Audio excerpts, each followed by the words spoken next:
ಕಣ್ಣ ನೀರಲಿ ನಿನ್ನ ಪಾದವ ತೊಳೆಯುವೆ ಗುರುವೇ.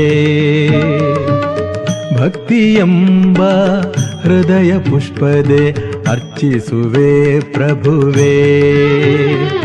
ಕಣ್ಣ ನೀರಲಿ ನಿನ್ನ ಪಾದವ ತೊಳೆಯುವೆ ಗುರುವೇ. ಭಕ್ತಿಯೆಂಬ ಹೃದಯ ಪುಷ್ಪದೆ ಅರ್ಚಿಸುವೆ ಪ್ರಭುವೇ.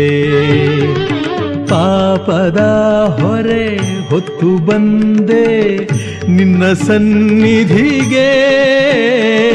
ಪಾಪದ ಹೊರೆ ಹೊತ್ತು ಬಂದೆ ನಿನ್ನ ಸನ್ನಿಧಿಗೆ. ಮೊರೆ ಕೇಳಿ ಕರುಣೆ ತೋರು ಭಾಗ್ಯದ ನಿಧಿಯೇ, ಸೌಭಾಗ್ಯದ ನಿಧಿಯೇ.